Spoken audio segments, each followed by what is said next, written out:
కొమురంభీం ఆసిఫాబాద్ జిల్లా జైనూరు మండలంలోని గౌరీ గ్రామ పంచాయతీలోని కొలంగూడకు చెందిన ఆత్రం భీమరావు ఇంటి వద్ద 3 కేజీల గంజాయి స్వాధీనం చేసుకుని కేసు నమోదు చేసి నిందితుడిని రిమాండ్కి తరలించినట్టు జైనూరు సర్కిల్ ఇన్స్పెక్టర్ అంజయ్య తెలిపారు.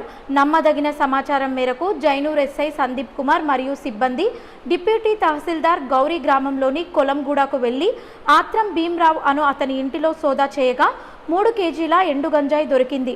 దానిని పంచనామా నిర్వహించి స్వాధీనం చేసుకుని ఆత్రం భీమరావుపై కేసు నమోదు చేయటం జరిగింది. ఈ సందర్భంగా జైనూర్ సర్కిల్ ఇన్స్పెక్టర్ అంజయ్య మాట్లాడుతూ యువత చెడు అలవాట్లకు లోను కావద్దని, తల్లిదండ్రులు పిల్లలను గమనిస్తూ ఉండాలని, యువత ఇలాంటి వాటికి అలవాటు పడి తమ బంగారు భవిష్యత్తుని నాశనం చేసుకోవద్దని, మీ దగ్గర గంజాయి సమాచారం ఉంటే పోలీసు వారికి తెలపాలని, వారి వివరాలు గోప్యంగా ఉంచుతామని, గంజాయి పండించినా అమ్మినా రవాణా చేసినా చట్టపరంగా కఠిన చర్యలు తీసుకుంటామని, గంజాయి నిర్మూలనలో ప్రతి ఒక్కరూ భాగస్వామ్యం కావాలని కోరారు.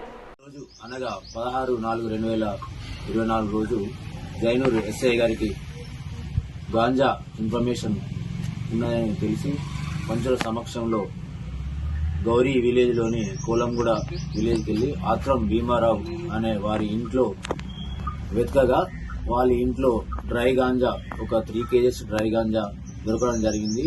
దాన్ని పంచుల సమక్షంలో పంచనామా చేసి ఆ డ్రై గాంజాను సీజ్ చేసి అక్యూజ్ను అరెస్ట్ చేయడం జరిగింది. ఈరోజు ఆత్రం భీమరావు అనే అక్యూజ్ను జ్యుడిషియల్ కస్టడీకి పంపించడం జరుగుతుంది.